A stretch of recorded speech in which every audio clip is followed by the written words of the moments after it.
Betty here. It's time for part 1 of my Lord of the Rings Fangorn Forest Aquascape. I am loving the vibe in here.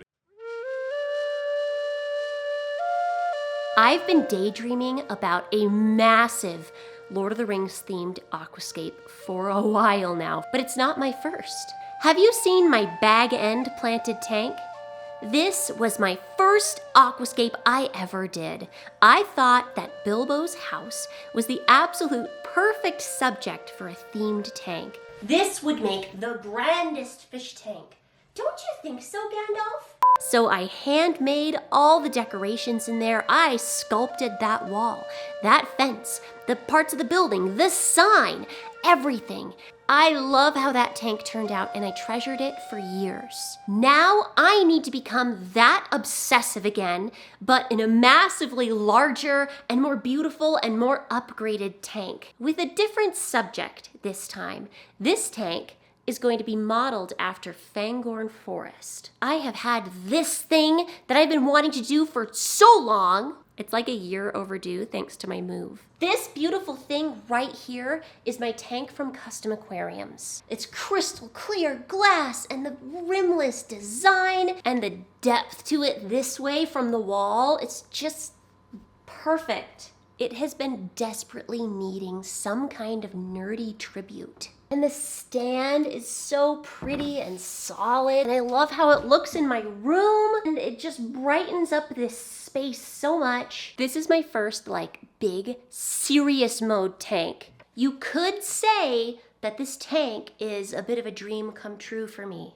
I have this crazy cool sump system down here in the bottom I've been dying to set up because I've never had a sump before. Why is that so exciting? This tank is really long. It's 48 inches long, or 4 feet. This was a really great size in my previous house, but since then I have moved to a much smaller house. And I'm glad I didn't go any bigger than this when I was ordering it because this currently takes up about half of my living room. The depth of it coming out from the wall is 22 inches. I wanted that depth to work with because now I can fit so many orc battalions in here. Now it is fairly tall. It's 20 inches high. Tall enough to be big, but not tall enough to where I'll have trouble lighting it. So funny story, when I got this tank, when it actually arrived on my doorstep, and it was so well packed in with 2x4s and plywood, I'm just really glad I had power tools and also a small platoon of men folk at the ready to help bring it in. And then they almost dropped it. Oh, jeez. Oh, my God. I am just in love with my CUSTOM AQUARIUMS tank, and I'm rambling about it. I've just been staring at this beautiful empty tank for way too long, being patient, having to buy my lights and my hardscape, and just waiting for the right time to start my Fangorn Forest Aquascape.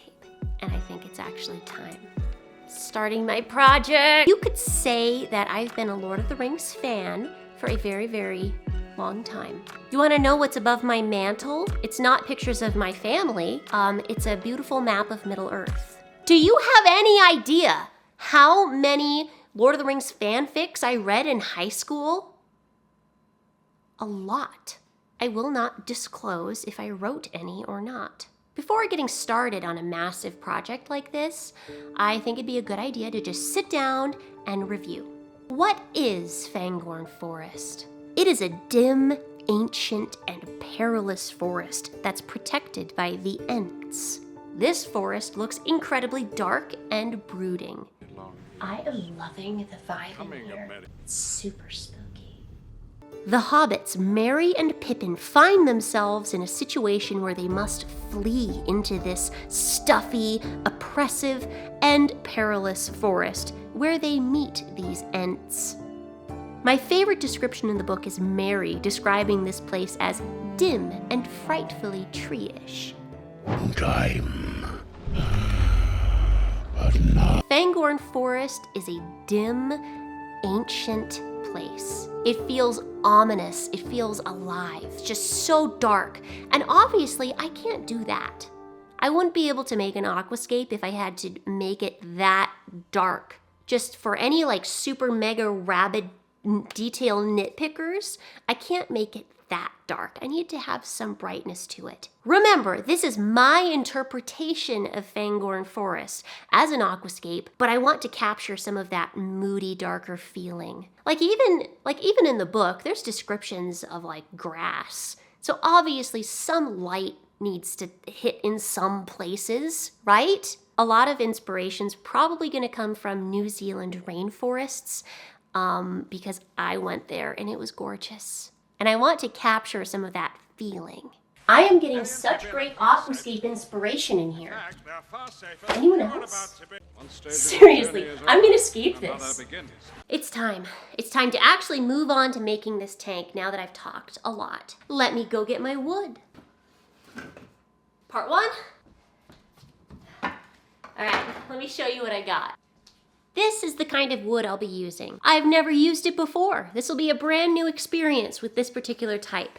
This is called ghost wood. Ghost wood is a very pretty kind of driftwood, and I feel like it has some feeling to it that will lend itself towards Fangorn Forest. And what do I mean by that?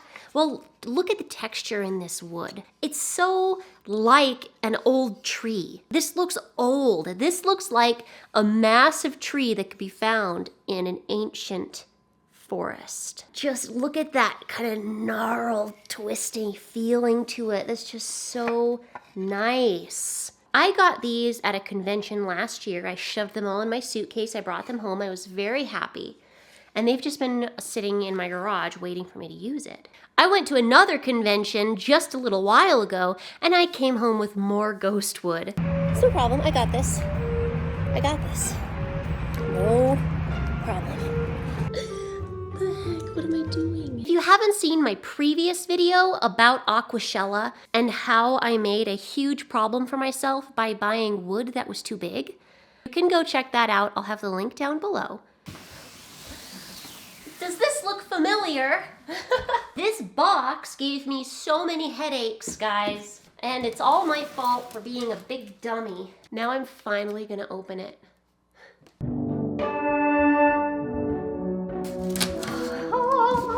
I have a bunch more smaller pieces of ghost wood. This Custom Aquariums tank is pretty big. The downside of having a big tank is then now you have to fill it up with hardscape. Look how old that looks. It's so nice. Ah. Ah. Whew. Isn't it beautiful? Totally worth the lengths I went through to bring it home. I got it with the knowledge that I would probably have to trim it down a little bit, but regardless, I'm gonna make this work, because that is really pretty. Getting the materials is the easy part. It's putting it together and making it how you want it in your brain. That's the really hard part. I'm gonna sit around for a while and stare at this and just think.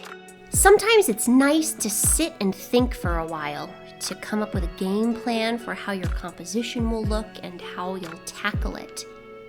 Some people sketch it out. That's the method that I like best.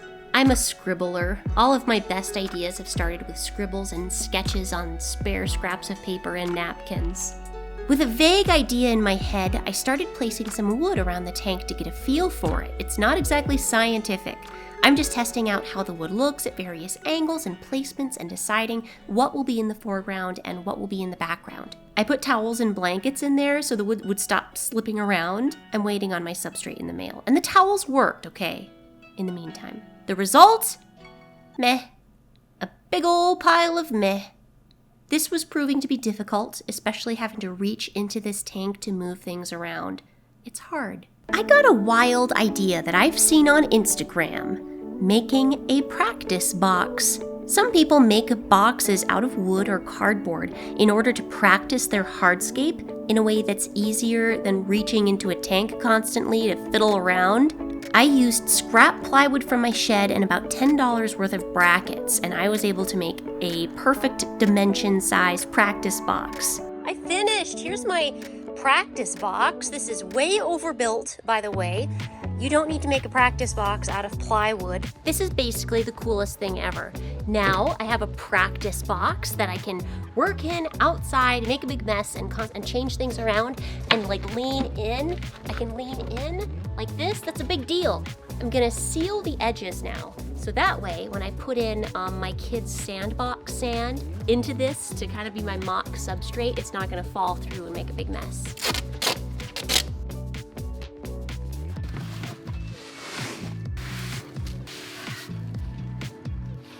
I want my forest to have rocks and boulders, but I spent all my money on wood. I won't be doing any of the fancy exotic rocks for hardscape. Instead, I went to a nearby river to scour around for rocks that had a cool feel to them. Ones with a little bit of texture to them, so they look like a big boulder in my forest, and I found some cool ones. Whoa, that was really funky. Dad, look at this! I brought all of my hardscape from the inside tank to the outside tank and just plopped it in, and it already makes such a big difference having this practice box. Reaching in and working like this is just so much better. Now it's a matter of figuring out my scape. I'm gonna get my rocks over here and start slowly arranging things to make it look like a real forest. I'm gonna use rocks to help prop up some of these trees. There's definitely a storm coming in, but I think the most logical response is to just keep working on my aquascape.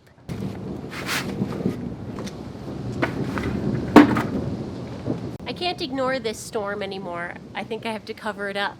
I just don't want my plywood getting wet. I wish I had a tarp. A few hours later. After plenty of moving sticks and rocks around, I ended up with this, and I'm starting to like it. But there's something important missing: roots. Big old trees have visible root systems, at least in my imagination, and it will help turn this tank from looking like sticks shoved in dirt to a lifelike forest. I took some smaller pieces of ghostwood and marked them where I wanted to cut them. Then using a clamp and a handsaw, I cut them up to more usable sizes. Fangorn Forest is developing really nicely, and I'm pretty happy with how it's looking. I wanted this video to also have me taking this and moving it to the inside tank and going through that process, but I'm still waiting on my order of Brightwell planted tank substrate to get to me. So, I might as well just wait around and get this video out. It's okay though, it just gives me some more time to think. Like I said earlier, don't underestimate the power of sitting around and thinking, but also don't let it paralyze you into inaction. Thank you to my handful of really lovely patrons. You guys really do help me buy supplies for my projects, even if you're just throwing $1 at me every month. You still rock. Thanks for watching. I would like to know what you think in the comments below. So drop a comment, share this video with your fellow nerdy Lord of the Rings fan friends. Maybe subscribe if you haven't already, because this project is gonna be pretty cool. And I'd love for you to stick around and watch. Have a great day, and I'll see you next time.